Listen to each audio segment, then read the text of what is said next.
The defense. Now, I have a closing sentence or two to add about Paul's reason for singling out love as the supreme possession. It is a very remarkable reason. In a single word, it is this: it lasts. Love, urges Paul, never faileth. Then he begins again one of his marvelous lists of the great things of the day and exposes them one by one. He runs over the things that men thought were going to last and shows that they are all fleeting, temporary, passing away. Whether there be prophecies, they shall be done away. It was the mother's ambition for her boy in those days that he should become a prophet. For hundreds of years, God had never spoken by means of any prophet, and at that time the prophet was greater than the king. Men waited wistfully for another messenger to come, and hung upon his lips when he appeared, as upon the very voice of God. Paul says, whether there be prophecies, they shall fail. The Bible is full of prophecies. One by one, they have failed. That is, having been fulfilled, their work is finished. They have nothing more to do now in the world except to feed a devout man's faith. Then Paul talks about tongues. That was another thing that was greatly coveted. Whether there be tongues, they shall cease. As we all know, many, many centuries have passed since tongues have been known in this world. They have ceased. Take it in any sense you like. Take it for illustration merely as languages in general, a sense which was not in Paul's mind at all, and which, though it cannot give us the specific lesson, will point the general truth. Consider the words in which these chapters were written. Greek. It has gone. Take the Latin, the other great tongue of those days. It ceased long ago. Look at the Indian language. It is ceasing. The language of Wales, of Ireland, of the Scottish Highlands is dying before our eyes. The most popular book in the English tongue at the present time, except the Bible, is one of Dickens' works, his Pickwick Papers. It is largely written in the language of London street life, and experts assure us that in 50 years it will be unintelligible to the average English reader. The author was writing before the advent of the 20th century. Then Paul goes farther, and with even greater boldness adds, whether there be knowledge, it shall be done away. The wisdom of the ancients, where is it? It is wholly gone. A schoolboy today knows more than Sir Isaac Newton knew. His knowledge has vanished away. You put yesterday's newspaper in the fire. Its knowledge has vanished away. You buy the old editions of the great encyclopedia for a few cents. Their knowledge has vanished away. Look how the coach has been superseded by the use of steam. Look how electricity has superseded that and swept 100 almost new inventions into oblivion. Whether there be knowledge, it shall vanish away. At every workshop you will see in the backyard a heap of old iron, a few wheels, a few levers, a few cranks, broken and eaten with rust. 20 years ago, that was the pride of the city. Men flocked in from the country to see the great invention. Now it is superseded. Its day is done. And all the boasted science and philosophy of this day will soon be old. In my time, in the University of Edinburgh, the greatest figure in the faculty was Sir James Simpson, the discoverer of chloroform.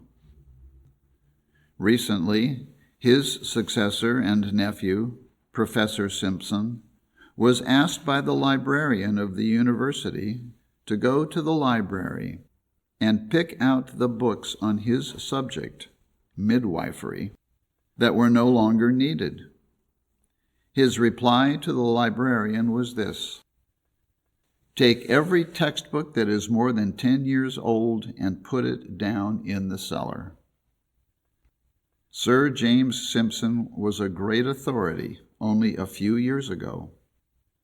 Men came from all parts of the earth to consult him, and almost the whole teaching of that time is consigned by the science of today to oblivion. And in every branch of science, it is the same. Now we know in part. We see through a glass darkly. Knowledge does not last. Can you tell me anything that is going to last? Many things Paul did not condescend to name.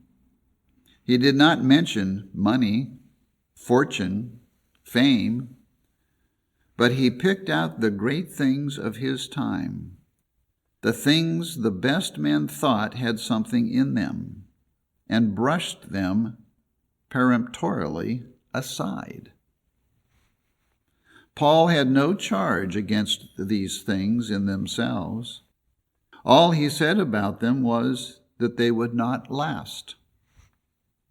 They were great things, but not supreme things. There were things beyond them. What we are stretches past what we do, beyond what we possess. Many things that men denounce as sins are not sins, but they are temporary. And that is a favorite argument of the New Testament. John says of the world, not that it is wrong, but simply that it passeth away. There is a great deal in the world that is delightful and beautiful. There is a great deal in it that is great and engrossing, but it will not last. All that is in the world, the lust of the eye, the lust of the flesh, and the pride of life, are but for a little while. Love not the world, therefore. Nothing that it contains is worth the life and consecration of an immortal soul. The immortal soul must give itself to something that is immortal, and the only immortal things are these: now abideth faith, hope, love, but the greatest of these is love. Some think the time may come when two of these three things will also pass away: faith into sight, hope into fruition. Paul does not say so. We know but little now about the conditions of the life that is to come, but what is certain is that love must last. God, the eternal God, is love. Covet, therefore, that everlasting gift, that one thing which it is certain is going to stand, that one coinage which will be current in the universe when all the other coinages of all the nations of the world shall be useless and unhonored. You will give yourselves to many things. Give yourself first to love. Hold things in their proportion. Hold things in their proportion. Let at least the first great object of our lives be to achieve the character defended in these words. The character. And it is the character of Christ, which is built around love. I have said this thing is eternal. Did you ever notice how continually John associates love and faith with eternal life?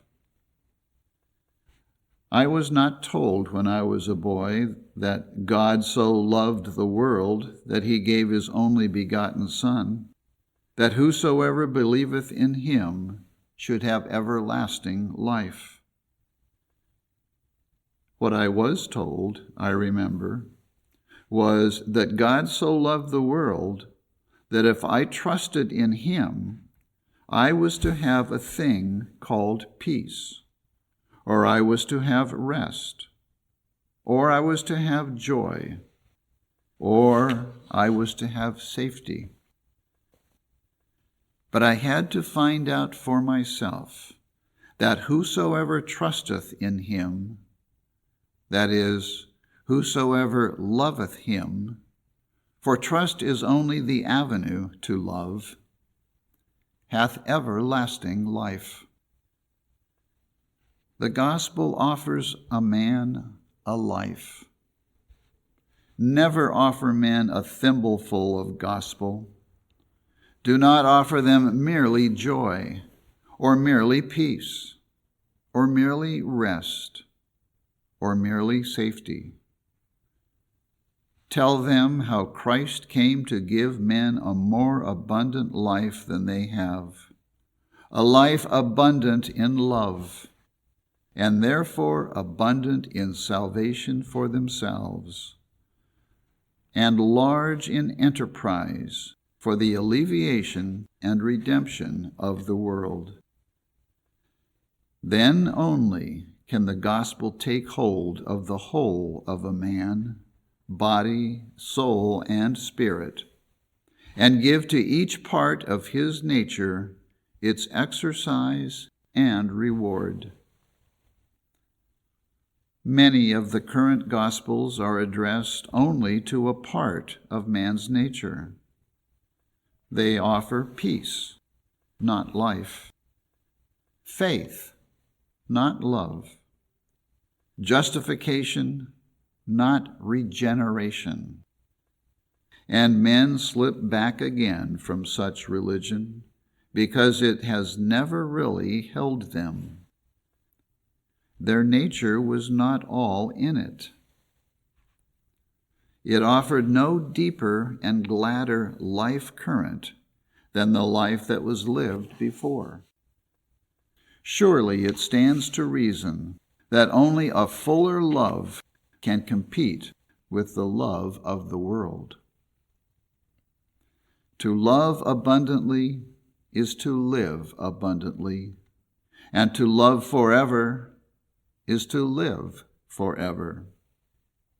Hence, eternal life is inextricably bound up with love. We want to live forever for the same reason that we want to live tomorrow. Why do we want to live tomorrow? Is it because there is someone who loves you and whom you want to see tomorrow and be with and love back? There is no other reason why we should live on than that we love and are beloved. It is when a man has no one to love him that he commits suicide. So long as he has friends, those who love him and whom he loves, he will live, because to live is to love. Be it but the love of a dog, it will keep him in life.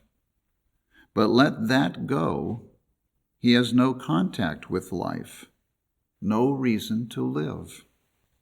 He dies by his own hand. Eternal life also is to know God, and God is love.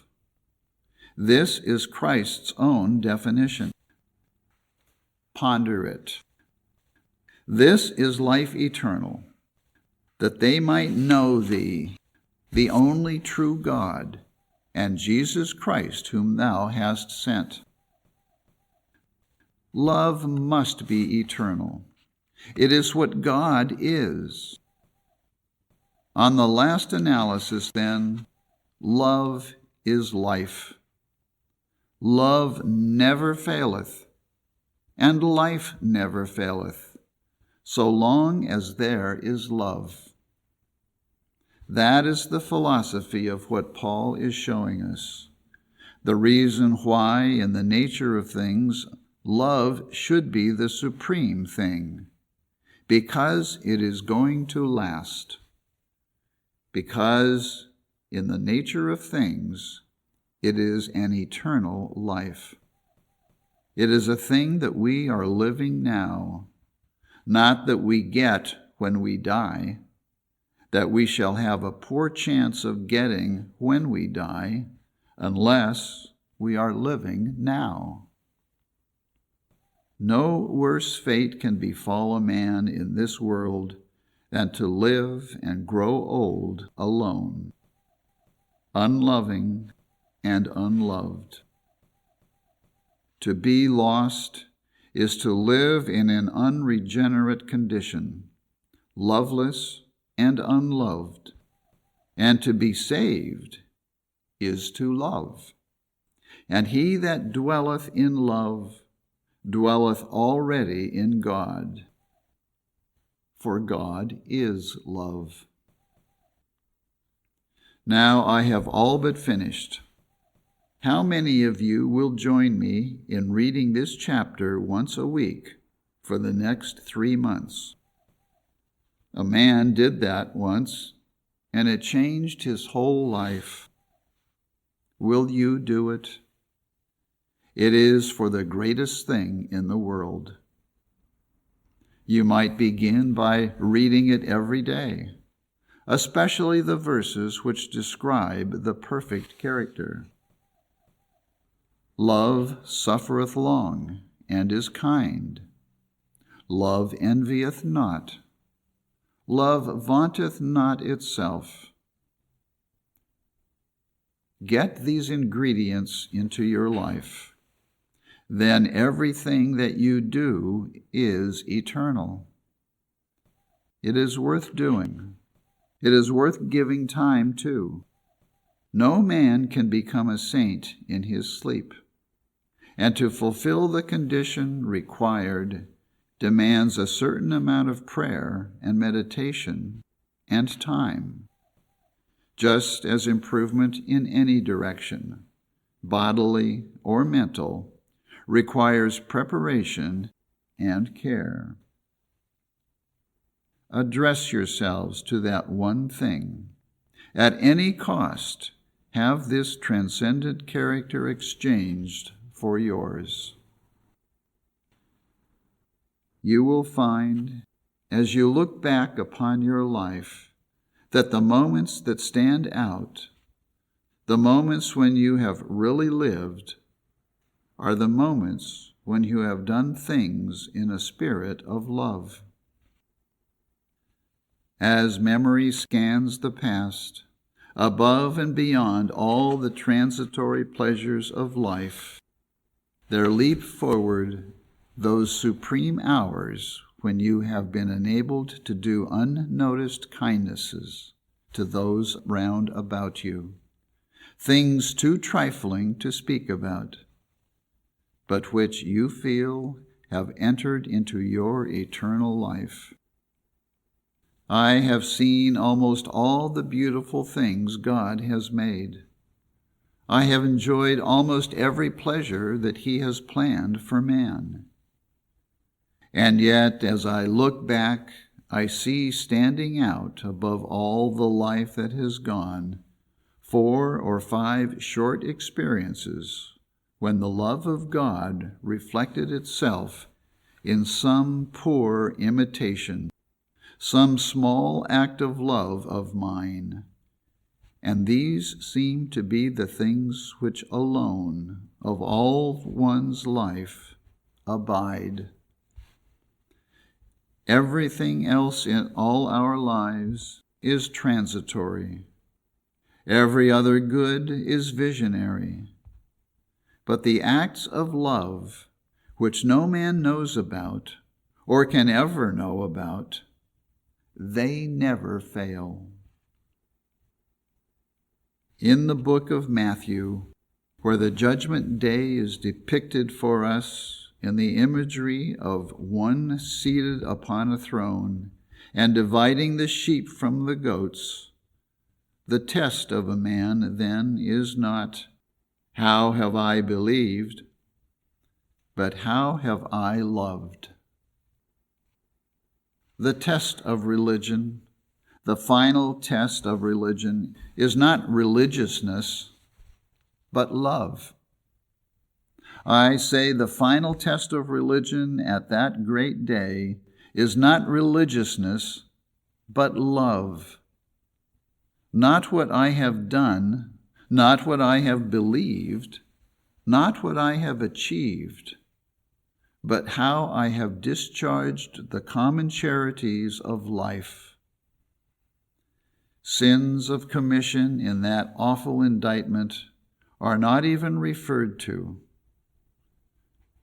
By what we have not done, by sins of omission, we are judged. It could not be otherwise, for the withholding of love is the negation of the Spirit of Christ, the proof that we never knew Him, that for us He lived in vain. It means that He suggested nothing in all our thoughts, that He inspired nothing in all our lives, that we were not once near enough to Him to be seized with the spell of His compassion for the world. It means that I lived for myself, I thought for myself and none beside, just as if Jesus had never lived, as if He had never died. It is the Son of Man before whom the nations of the world shall be gathered. It is in the presence of humanity that we shall be charged. And the spectacle itself, the mere sight of it, will silently judge each one. Those will be there whom we have met and helped, or there the unpitied multitude whom we neglected or despised. No other witnesses need be summoned. No other charge than lovelessness shall be preferred. Be not deceived. The words which all of us shall one day hear sound not of theology, but of life, not of churches and saints, but of the hungry and the poor, not of creeds and doctrines, but of shelter and clothing, not of Bibles and prayer books, but of cups of cold water in the name of Christ. Thank God, the Christianity of today is coming nearer the world's need. Live to help that on. Thank God, men know better by a hair's breadth what religion is, what God is, who Christ is, where Christ is. Who is Christ? He who fed the hungry, clothed the naked, visited the sick. And where is Christ? Where? Whoso shall receive a little child in my name receiveth me. And who are Christ's? Every one that loveth is born of God. The end.